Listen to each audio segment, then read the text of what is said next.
Hello, everybody. Special edition of AEW Dark Review here for September 4th,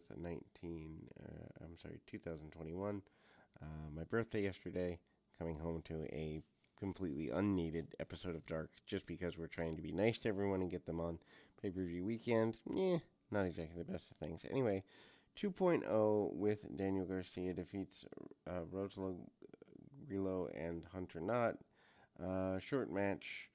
2.0 is already 5-1, and they hit the two for the show after the match. 2.0 and Garcia attacked Grillo and Knott. Completely unnecessary match. Wheeler Yuta with the Orange Cassidy and Chuck Taylor defeats Baron Black. Black's been around forever as far as the dark shows are concerned. Showcase match for Yuta. Yuta is good.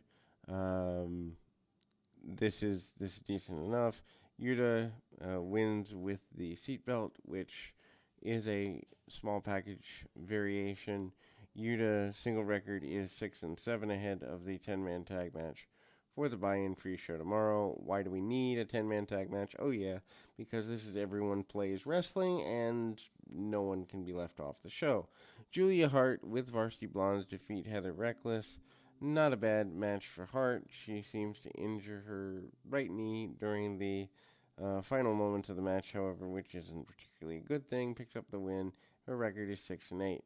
Later on, Nyla Rose and Jade Cargill attack her uh, and taking her out of the women's battle royal, which I think is unnecessary, unless there literally is an injury. Shida defeats Misa Kate. This is Kate's second match in AEW. Kate gets a bit more offense than one would expect, and Shida is 40-4. Wins with a Falcon Arrow ahead of the Battle Royal. Maybe she'll get another shot at the championship down the road here, not too soon from now. Red Velvet defeats Sky Blue. Blue gets a decent reception as she's native to the Illinois market where this program is coming from, so Velvet works as a heel because, well, we don't need consistency. We just play to whatever the crowd wants. Anyway, one of the highlights is Velvet hitting a nice bulldog. Velvet is 25-6, wins with the final slice. Better match than expected. Blue is probably going to get a contract from AEW somewhere down the road. A, because she's good, and B, because they always hire people based on one or two good performances and not based on a track record.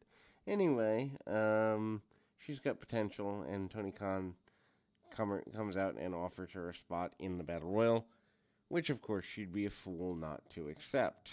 Then we go Wardlow and Shawn Spears with Tully Blanchard defeats Brandon Gore and JDX. Gore and JDX debut in AEW's tag team. Blanchard intervened, and the crowd is into that because they're actually a traditional crowd. Wardlow is in the match. It's over, and JDX and Gore.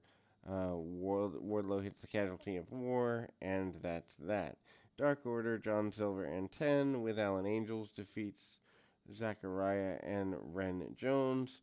This is the tag team debut of Zachariah and Ren Jones, and 10 and Silver get a decent reaction as would be expected. Would rather see Silver and Alan Angels because, well, they're the talented ones. Honestly, 10 is just kind of a bloated character, both literally and figuratively. Silver is able to showcase and gets his opponents on his shoulders. 10 gets a win with the full Nelson Slam. Penelope Ford with the bunny defeats Queen Armenia. Penelope Ford could be let go and absolutely no one would care. This is a return for Armenia to AEW. Her last match was last June against Chris Statlander. Ford is 12-4. Wins with a submission with the Muda lock. Poor Muda. His move is being bastardized. Anyway, Frankie Kazarian defeats Dean Alexander.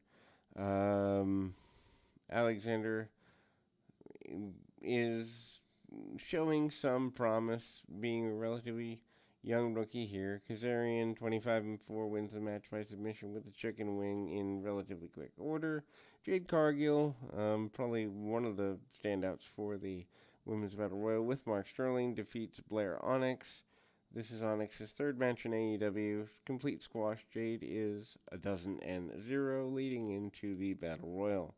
Jurassic Express with Marco Stunt defeating Chaos Project. Why they're here. Somebody feels bad for Luther and wants to give work to Serpentico. Jungle Boy and Luchasaurus get probably the best reaction of the night for this particular match. Anyway, Chaos Project use the deal of throwing Serpentico around and,